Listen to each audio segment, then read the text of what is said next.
the same as I am intended to convey to my readers and students, that the vision of a meaning ahead of someone, a meaning in wait for someone, to be fulfilled by someone, that this contributes most than anything else under equal other circumstances for survival. Meaning is the most important thing in our lives? Certainly, because what I call a will to meaning, the wish to find and to fulfill meaning, is the basic motivation in human beings. Logotherapy, as one among other types of psychotherapy, is, we may say, a meaning-centered psychotherapy. Inasmuch particularly as logotherapy sees a human being not predominantly determined, not to say dominated, by the will to pleasure, as you were mentioning, nor by the will to power along the lines of Adlerian teachings, but basically, fundamentally, by a will to meaning. That is to say, the desire, the impulse to find, to discover in life, or better to say in each life situation, concrete life situation confronting someone, the desire to find a meaning therein and to go on to fulfill it. The ones who seem to suffer less should not look at the others with contempt, but look at the others with compassion and look for anything possible to help the others. Now this void manifests itself as in apathy, in boredom, lack of initiative, lack of interest in the world, or initiative in changing something within the world for the better. This frustration is a proof of the existence of a will to meaning. Unless we were imbued by will to meaning, by the wish to find meaning and discover and fulfill meaning in life, we never would be able to experience an inner void. So this is in a way also something positive. Now you've listed 3 types of values: creative values, experiential values, and attitudinal values. And you may find a meaning. The average man, the man on the street or the woman on the street, may find a meaning day by day in doing a deed, in creating a work. And that's the creative. Creative. And in experiencing something, the beauty, the truth as a researcher, or the good in dealing with people as a teacher or whatsoever. There's an extraordinary moment in Man's Search for Meaning where you talk about being in one of the Nazi camps and all of you going out to look at a sunset. Is that exactly? This is a paradigm of experiential values, of finding a meaning in experiencing without doing anything, without achieving or accomplishing anything, but just in giving oneself to the immediate experience of something, say, beautiful going on in the world. Okay. This is the second avenue. But there is also another aspect of experiential values. Excuse me. Not only experiencing something, but also experiencing someone. More than that, experiencing another human being in his or her very uniqueness.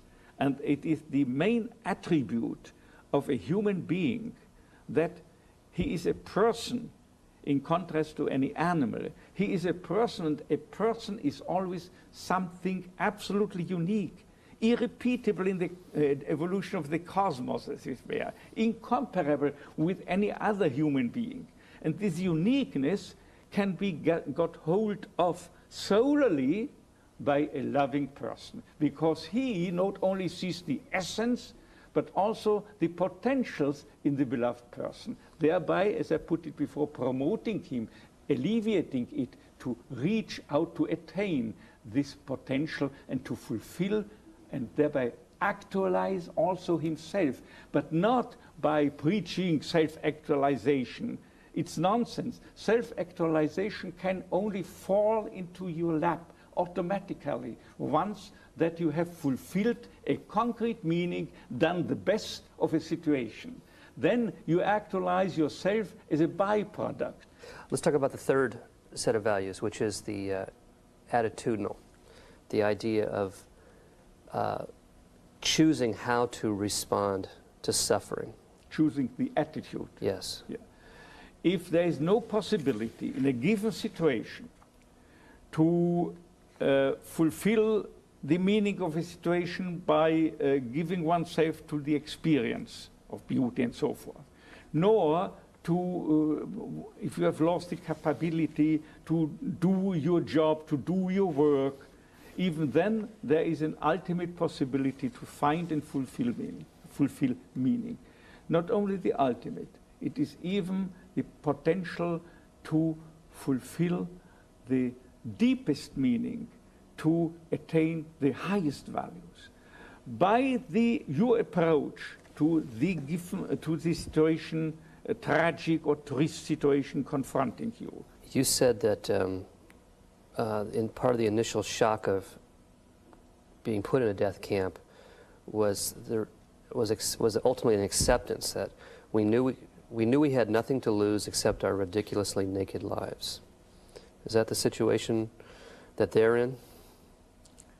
In a way. Is this when you make the choice of how you're going to?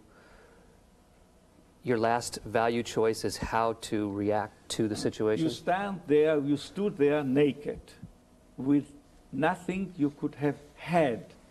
But all the more what counted and mattered was what you were, being rather than having, possessing anything, or the being. So what counted was what you make out of this situation, with what attitude you adopt in the given situation. And there is a multitude, a wealth of possible attitudes to how to approach it. So you have to decide. The ultimate, I would take it, attitudinal value challenge that we all share is how we're going to face death. How do you prepare people for that? How do you prepare yourself for that?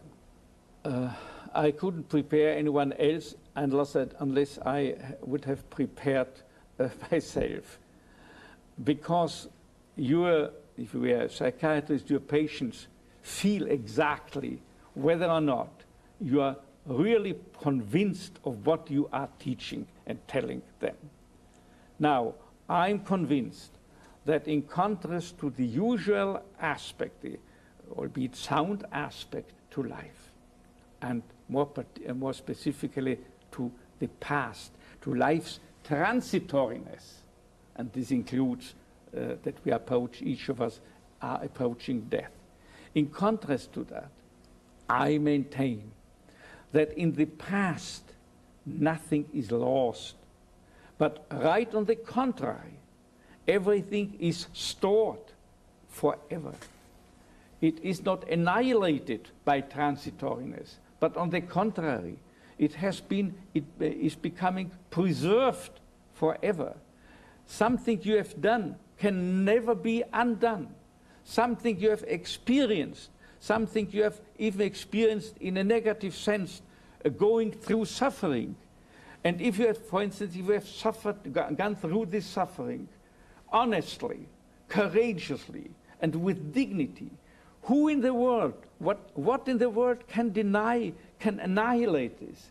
What you have done has been done forever, in both ways, in a negative as in a positive way. It cannot be undone. And the past is a storehouse of what you have done, what you have experienced, what you have gone through, and what you have done out of all the negative and tragic aspects as even encountered within your life.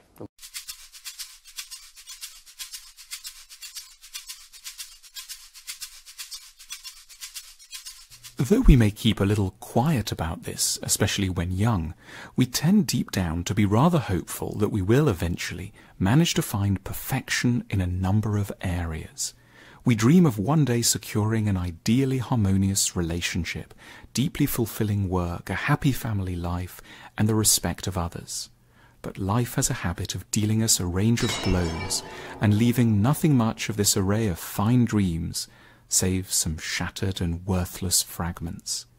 It's at moments of disillusion that we might turn our minds to a concept drawn from Japanese philosophy, and in particular from the Zen Buddhist approach to ceramics. Over the centuries, Zen masters developed an argument that pots, cups and bowls that had become damaged shouldn't simply be neglected or thrown away. They should continue to attract our respect and attention and be repaired with enormous care. This process symbolizing a reconciliation with the flaws and accidents of time, intended to reinforce some underlying themes in Zen. The word given to this tradition of ceramic repair is Kintsugi, kin, golden, tsugi, joinery. It means quite literally to join with gold. In Zen aesthetics, the broken pieces of an accidentally smashed pot should be carefully picked up, reassembled, and then glued together with lacquer inflected with the most expensive gold powder. There should be no attempt to disguise the damage. The point is to render the fault lines beautiful and strong. The precious veins of gold are there to emphasize that breaks have a philosophical merit all of their own. The origins of Kintsugi are said to date to the Muromachi period, when the shogun of Japan, Ashikaga Yoshimitsu, broke his favorite tea bowl and, distraught, sent it to be repaired in China. But on its return, he was horrified by the ugly metal staples that had been used to join the broken pieces, and charged his craftsmen with devising a more appropriate solution. What they came up with was a method that didn't disguise the damage, but made something properly artful out of it. Kintsugi belongs to the Zen ideals of wabi-sabi, which cherishes what's simple, unpretentious, and aged, especially if it has a rustic or weathered quality. A story is told of one of the great proponents of wabi-sabi, Sen no Rikyu. On a journey through southern Japan, he was once invited to a dinner where the host thought he would be impressed by an elaborate and expensive antique tea jar that he had bought from China. But Rikyu didn't even seem to notice this item, and instead spent his time chatting and admiring a branch swaying in the breeze outside. In despair at this lack of interest, once Rikyu had left, the devastated host smashed the jar to pieces and retired to his room. But the other guests more wisely gathered the fragments and stuck them together through Kintsugi. When Rikyu next came to visit, the philosopher turned to the repaired jar and, with a knowing smile, exclaimed, "Now it's magnificent." In an age that worships youth, perfection, and the new, the art of Kintsugi retains a particular wisdom as applicable to our own lives as it is to pots. The care and love expended on the shattered pieces should also encourage us to respect what is damaged and scarred, vulnerable and imperfect, starting with ourselves and those around us.